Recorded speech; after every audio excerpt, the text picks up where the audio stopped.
जय भीम, जय संविधान। आइए संविधान नामा के एपिसोड नंबर 36 में आप सभी का स्वागत है। आज हम पिछले एपिसोड में हमने अनुच्छेद 39 और अन्य अनुच्छेदों को सरसरी तौर पर बताया था। आज हम आर्टिकल वाइज उस पर चर्चा करेंगे और किस अनुच्छेद में स्पेशली क्या संविधान सभा के माध्यम से डॉक्टर अंबेडकर और संविधान निर्माताओं ने उल्लेख किया, संविधान में रखा है, इसके बारे में जानकारी करते हैं। आइए, आर्टिकल 39 समान न्याय और निःशुल्क विधिक सहायता। विधि की जो सहायता है वो निःशुल्क सभी व्यक्तियों के लिए जो प्रावधान किया गया है, ये आर्टिकल 39 क मतलब ए में किया गया है। राज्य सरकार, विभिन्न राज्यों की सरकारें यह सुनिश्चित करेंगी कि विधिक व्यवस्था, राज्य यह सुनिश्चित करेगा कि विधिक व्यवस्था इस प्रकार कार्य करे कि समान अवसर के आधार पर सभी को समान न्याय सुलभ हो, उपलब्ध हो। और वह विशिष्टतया मतलब खास तौर पर यह सुनिश्चित करेगा कि करने के लिए कि आर्थिक या किसी अन्य निर्योग्यता के कारण कोई नागरिक न्याय प्राप्त करने के अवसर से वंचित ना रह जाए। मतलब राज्य यह सुनिश्चित करेगा कि कोई व्यक्ति जो आर्थिक रूप से दुर्बल है, कमजोर है, वो न्याय से वंचित ना रह जाए। यह अनुच्छेद 39 ए बताता है। आइए, अगला अनुच्छेद है 40 ग्राम पंचायतों का संगठन। हम सभी जानते हैं कि ग्राम पंचायतों का चुनाव होता है। ये ग्राम पंचायतों का चुनाव कराने की जिम्मेदारी राज्य सरकार की है और राज्य ग्राम पंचायतों का संगठन करने के लिए कदम उठाएगा और उसको ऐसी शक्तियां और प्रमुख अधिकार प्रदान करेगा जो उन्हें स्वायत्त मतलब स्वतंत्र रूप से शासन की इकाइयों के रूप में कार्य करने के योग्य के लिए आवश्यक हो। ये अनुच्छेद 40 बताता है। अनुच्छेद 41 कुछ दशाओं में कार्य, शिक्षा और लोक सहायता पाने का अधिकार। कुछ दशाओं में कार्य, शिक्षा और लोक सहायता प्राप्त करने का अधिकार। जैसे इस समय हम एक महामारी के दौर से गुजर रहे हैं, हमारा देश गुजर रहा है। इस समय जो है, जो एक आम भारतीय नागरिक है, उसे लोक सहायता, शिक्षा और जो है काम के अवसर प्राप्त करने का अधिकार है। इसमें विकलांग व्यक्ति होंगे, बुढ़ापा होंगे और जो बीमारी से निशक्त हैं उनको सहायता दिया जा सकता है और जो बेकारी से परेशान है, जो भूखमरी से परेशान है, इस अनुच्छेद के तहत उन्हें संवैधानिक अधिकार है कि वो लोक सहायता प्राप्त करें और राज्य सरकार उसे उपलब्ध कराए। आइए, अनुच्छेद 42 काम की न्याय संगतता।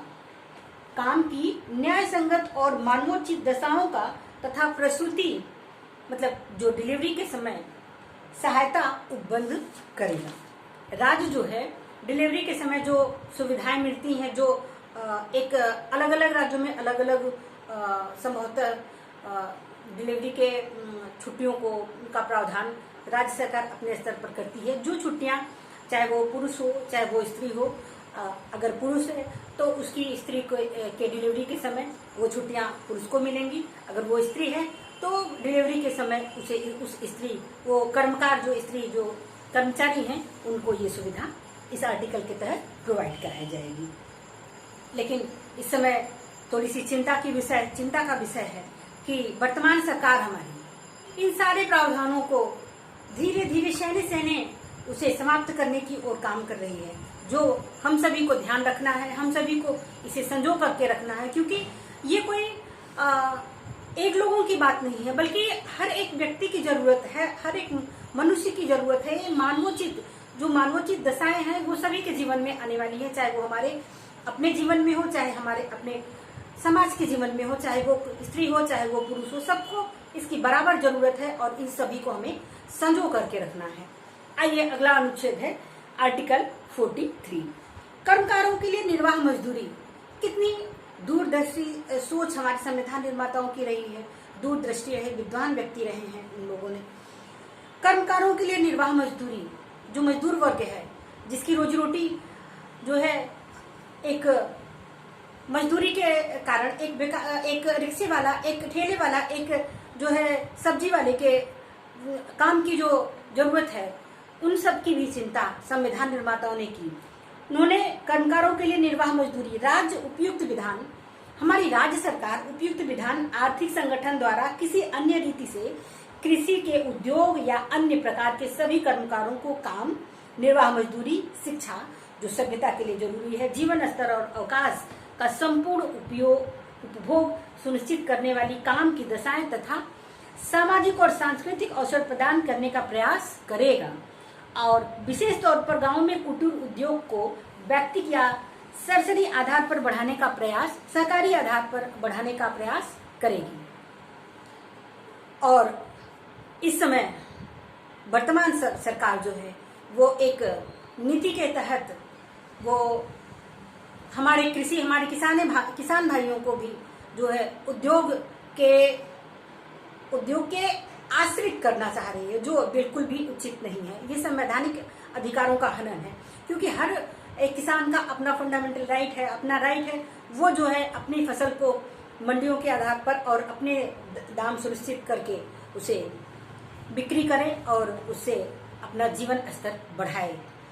यह अनुच्छेद 43 कहता है कि कर्मकारों के लिए निर्वाह मजदूरी की व्यवस्था राज्य सरकार करेगा। आइए आर्टिकल 43 का उद्योग के प्रबंध में कर्मकारों का भाग लेना।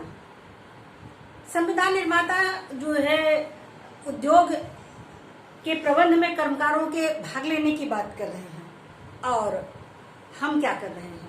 हम उन्हें बिल्कुल अलग थलग करने पर जुटे हुए हैं, जो बिल्कुल भी मानवोचित नहीं है, बिल्कुल मानवाधिकार का हनन है। अगला अनुच्छेद है आर्टिकल 43 ख, सहकारी सोसाइटियों का संवर्धन और सहकारी सोसाइटियों का संवर्धन करने का प्रयास सरकार करेगी। आर्टिकल 44 अनुच्छेद 44, नागरिकों के लिए एक समान सिविल संहिता। सभी व्यक्ति मूलधारा में हो, सभी व्यक्ति एक समान सिविल संहिता के अंतर्गत लाए जाए, ऐसी अपेक्षा संविधान निर्माताओं ने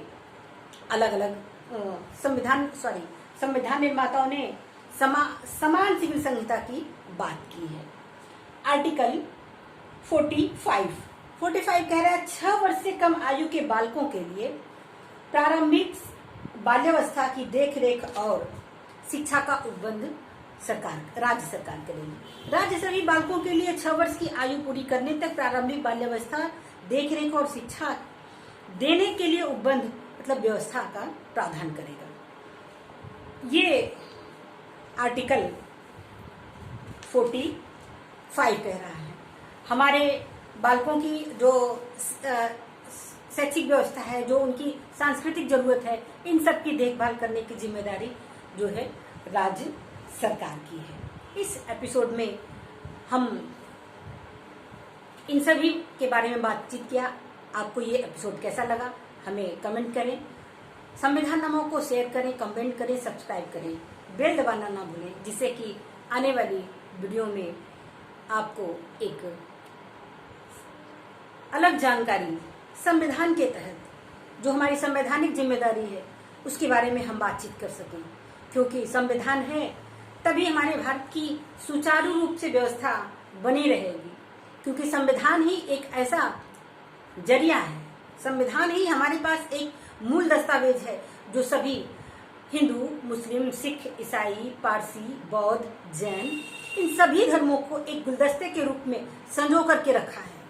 और यह किसी एक धर्म को नहीं बढ़ावा देता, ये धर्म सभी धर्मों के मूल को, तत्व को संग्रह करके सभी व्यक्तियों के जीवन स्तर को संजोए रखने के लिए, उनके अधिकारों को बचाए रखने के लिए, उनके जो छोटी छोटी उनके अवसर मिलते हैं, जो अवसर की समानता है, जो कृषि की व्यवस्था है, जो कर्मकार हैं, जो मजदूर हैं, जो लघु उद्योग हैं, जो असंगठित क्षेत्र के लोग हैं, SC ST OBC माइनॉरिटी हैं या जनरल हैं, सभी के लिए वो समानताएं वो बंधुत्व, वो अछूतता जो हमारे भारत के लिए बेहद इस समय जरूरी है, उन सबको संजोए रखने का कोई काम कर रहा है तो वो हमारा भारतीय संविधान है। भारतीय संविधान एक जीवंत दस्तावेज है।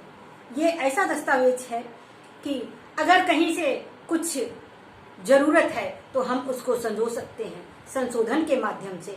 अगर समय अंतराल कुछ त्रुटियां हैं तो उसे संविधान निर्माताओं ने संशोधन के माध्यम से उसको समयानुसार दूर करके उसको और अच्छा और बेहतर बना सकता है। लेकिन दुर्भाग्य है, इस समय चिंता का विषय है, जो सरकार इस समय भारत में शासन कर रही हैं, वो हर चीजों का प्राइवेटाइजेशन कर रही हैं। प्राइवेटाइजेशन करने से हमारे बहुत सारे भाई बेरोजगार हो गए, बहुत सारी बहनें काम छूट गया, बहुत सारे लोग उनका लघु उद्योग बंद हो गया, और यह हमारे भारत के लिए कभी भी शुभ नहीं होगा, कभी भी मंगल नहीं होगा। ये मंगल पथ नहीं है, ये अमंगल पथ है। इससे हम पूरे विश्व में एक हे दृष्टि से देखे जाएंगे कि हम किस व्यवस्था की ओर जा रहे हैं, हमारा देश किस ओर जा रहा है। भारत बेरोजगारों में सबसे टॉप पर चल रहा है। ऐसी क्या व्यवस्था है, ऐसा नियम वर्तमान सरकार के नियम यदि अच्छे हैं तो हम बेरोजगार क्यों हो रहे हैं? हमारे लोग सड़कों पर क्यों हैं? हमारी माताएं बहनें त्राहिमाम क्यों हैं? क्यों घर को चलाने में हमें इतनी चिंताओं का सामना करना पड़ रहा है? अगर नीतियां अच्छी हैं तो लोग सोशल मीडिया पर क्यों इस तरह से आए एक रोती हुए तस्वीरें, एक बहन के साथ उसके गुप्तांगों को बुरी तरीके से झकझोरते हुए ऐसी तस्वीरें क्यों आ रही हैं? अगर सरकार की अच्छी नीतियां हैं तो हम भारत में आगे क्यों नहीं बढ़ रहे हैं? हमारे देश में शांति क्यों नहीं है? क्यों लोग सवाल उठा रहे हैं? इन सभी सवालों को हमको सोचना है और इस पर हमें काम करना है, क्योंकि हमें हमारा भारत सबसे अधिक प्रिय है। और भारत तभी बचेगा जब हमारा संविधान होगा। संविधान एक व्यवस्था है जिसके तहत हम आगे बढ़ेंगे, और ये हम सबकी, प्रत्येक मानव की ये जिम्मेदारी है कि वो भारत को बचाए, संविधान को बचाए, जिससे कि उसका अपना व्यक्तिगत जीवन, सामाजिक जीवन, शैक्षणिक जीवन, सांस्कृतिक जीवन और ऐतिहासिक जीवन सभी कुछ अक्षुण्ण हो, सुरक्षित हो, मंगल हो। ऐसा काम करना है। इसी के साथ जय भारत, जय भीम, जय संविधान।